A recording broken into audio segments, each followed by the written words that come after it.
अस्सलाम वालेकुम नाज़रीन, हाईटेक न्यूज के खबरनामे में आपका खैर मकदम है। मैं हूं नेहा खान। नजर डालते हैं आज की अहम खबरों पर।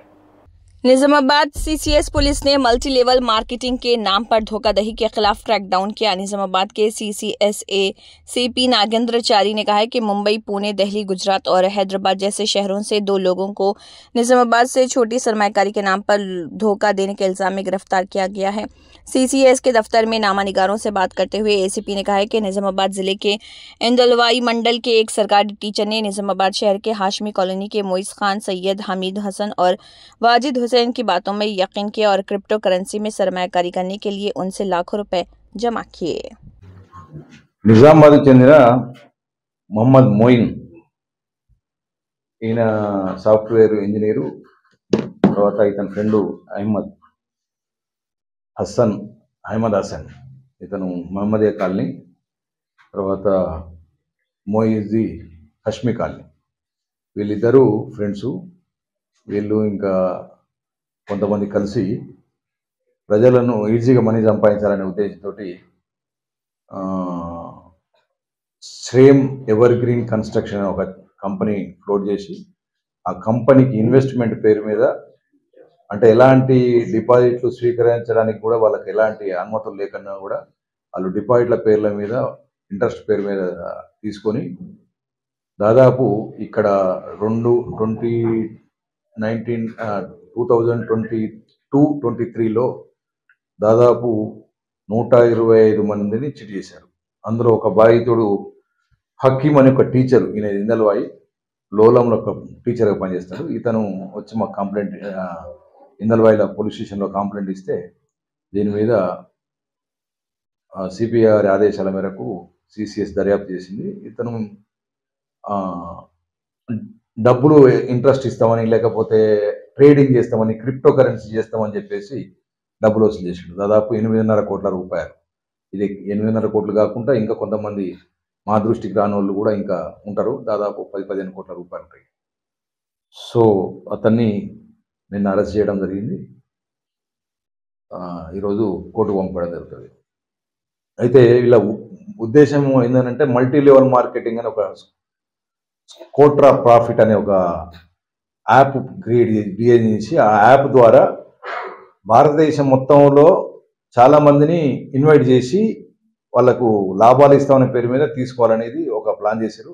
దాదాపు యూపీలో కానీ లేకపోతే ఢిల్లీలో కానీ మీటింగ్లు పెట్టి కొంతమందిని చేర్పించినట్టు కూడా తెలిసింది. దాని మీద ఇంకా పూర్తిగా సమాచారం ఎంక్వైరీ చేయాల్సి ఉంటుంది. ఇప్పుడు ప్రస్తుతానికైతే మనం ఈ కేసులో ఈ హకీం టీచరు ఇచ్చిన కేసు మీద దర్యాప్తు చేయడం జరిగింది. ఇంతకుముందునే ఇతను 6 months అవుతుంది.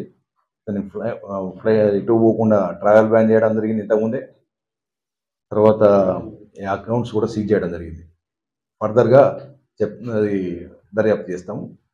నేను రిక్వెస్ట్ చేస్తున్నా ఏంటంటే ఎక్కువ పైసలు ఇస్తాము క్రిప్టో కరెన్సీ, గోల్డ్ ట్రేడింగ్ మీద, లేకపోతే ఇంకేదన్నా కంపెనీ పేరు మీద ఇట్లా పైసలు ఇస్తాము, ఎక్కువ ఇస్తాము ఉన్నారంటే అది మోసం కిందికి లెక్క.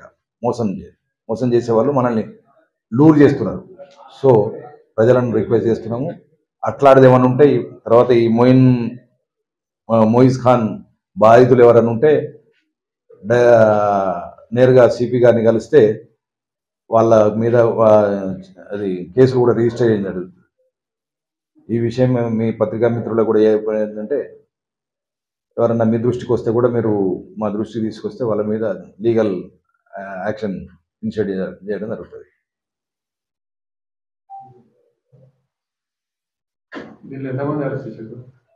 ఇప్పుడు 2 అరెస్ట్ చేసినాము. ఇంకొక వాజిద్ హుస్సేన్ అని ఇక్కడ మౌలి, ఆయన కూడా ఇతనికి సహకరించిండు. తర్వాత అతనికి ఇంకా కొంతమంది కూడా సహకరించారు. వాళ్ళని కూడా అరెస్ట్ చేయడం జరుగుతుంది. స్పెసిఫిక్గా 4 ఉన్నారు. ఇంకా పెరుగుతుంది. ఎందుకంటే ఇది ఫస్ట్ అరెస్ట్ చేసి తర్వాత వీళ్ళని పోలీస్ కస్టడీ తీసుకున్న తర్వాత ఇలా మొత్తం నెట్వర్క్ అంతా చూస్తే తప్ప మనం పూర్తిగా చెప్పలేము. కాకపోతే ఈ గ్రూప్ మాత్రము దేశవ్యాప్తంగా ఈ మల్టీ లెవెల్ మార్కెటింగ్ కంపెనీ పెట్టి దేశవ్యాప్తంగా పైసలు కూడా వసూలు చేయడానికి ఇక్కడ నిజామాబాద్ నుంచి అందరూ వెంబడి పడుతున్నారని చెప్పేసి పోయి బాంబేలో, గుల్బర్గాలో, ఇట్లా తీసుకొని అక్కడి నుంచి మళ్ళా కొత్త కొత్త ప్లాన్ చేస్తున్నారు. ఆ క్రమంలో మనకు దొరికారు. మొత్తం ఎంతమంది మన దగ్గర బాధితులు ఉన్నారు? నిజామాబాద్లో దాదాపు 125 మంది నాకు తెలిసిన వ్యక్తులు. ఇంకా పెరిగే అవకాశం ఉంటుంది. అందులో ఎంతమంది ముందుకు వస్తారు, ఎంతమందికి వచ్చి పిటిషన్లు ఇస్తారనేది చూడాలి. కాకపోతే ఈ ప్రజలను మోసంతో డబ్బులు వసూలు చేసే కార్యక్రమం ఇది లాస్ట్ 22 నుంచి కంటిన్యూగా నడుస్తూ ఉన్నది. ఎప్పటికీ ఒకరికి తెలియకుండా ఒకరికి డబ్బులు తీసుకుంటూనే ఉన్నారు. మీకు అది ఇస్తాం ఇది ఇస్తామని అంటే వాళ్ళు నమ్మిచ్చేస్తున్నారు. వాళ్ళ మీద మాత్రం ఫస్ట్ కేసు.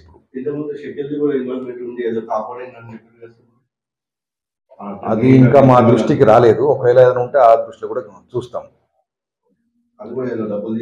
అదే అంటే మళ్ళీ ఇప్పుడు పోలీస్ కస్టడీకి తీసుకున్న తర్వాత అతని బ్యాంక్ అకౌంట్లు కానీ లేకపోతే అతని సెల్ ఫోన్ సీజ్ చేయడం జరిగింది. ఆ సెల్ ఫోన్లో ఉన్న ఇన్ఫర్మేషన్ డేటా ఆధారంగా చేస్తాము. తర్వాత ఇతను ఇంకేందనంటే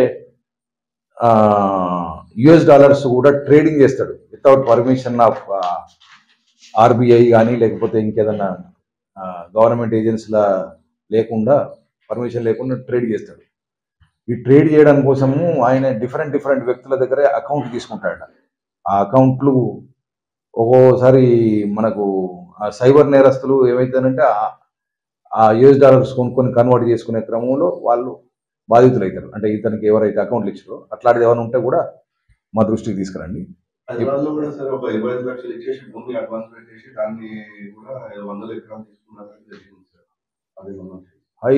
మూవాన్ అని ఒక కంపెనీ పెట్టిండు ఆలేరు దగ్గర.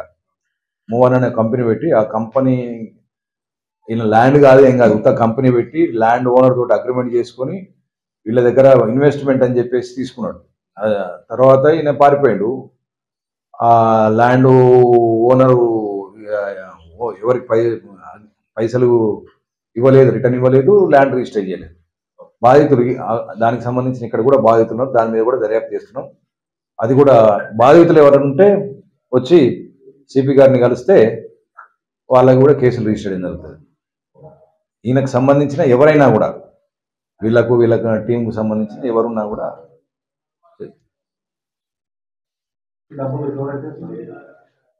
చూడాలి. అంటే ఏమైనా బ్యాంక్స్ చూస్తే మనం చెప్పగలుగుతాం ఎక్కడ ఉన్నాయి ఏం కదా అనేది. కమ్యూనికేషన్ ఎట్లా ఉంటుంది సార్? అంటే మీటింగ్ లాంటి పెడతా ఉంటారు అంటే కమ్యూనికేషన్ ఎట్లా ఉంటుంది? వీళ్ళు అంటే ఒకరి ద్వారా ఒకరు ఒకటి. రెండోది ఏంటంటే ఇప్పుడు స్కోటర్ ఆఫ్ ప్రాఫిట్ అనేది ఉంది. దానికి మాత్రం వాళ్ళు మీటింగ్స్ పెడతారు. మీటింగ్స్ పెట్టి ఇన్వైట్ చేస్తారు. ఏజెంట్స్ను మాట్లాడుకుంటారు. ఏజెంట్స్ ద్వారా ఇస్తారు. ఇప్పుడు ఇది కూడా కొంతమంది ఏజెంట్స్ ద్వారానే. మనం ఈ హకీం ఉన్నాడు, హకీం టీచర్, ఆయన ఇంకా కొంతమందిని జరిపించాడు. ఈ పైసలు వస్తున్నాయి, నాకు వస్తున్నాయి, నీకు కూడా వస్తాయి అని చెప్పేసి చైన్ సిస్టమ్. యాక్చువల్గా ఈయన బాధితుడు కానీ ఈయన కూడా కొంతమంది మోసపోవడానికి ఇది అవుతాడు.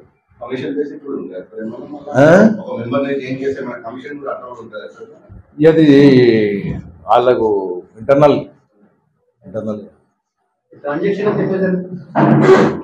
ట్రాన్సాక్షన్ అంతా బ్యాంకు క్యాష్ రూపం, బ్యాంక్ రూపం. క్యాష్ ఉన్నది, బ్యాంక్ రూపం ఉన్నది. మహమ్మద్ మోయిజ్ ఖాన్, ఇతను 32 years, హష్మి కాలనీ. సయ్యద్ అహ్మద్ హసన్, ఈయన తండ్రి పేరు సయ్యద్ హమీద్, 32 years, మహమ్మదియా కాలనీ. వీళ్ళిద్దరు కూడా క్లాస్మేట్స్, ఇంజనీరింగ్ కంప్లీట్ అయిన వాళ్ళు.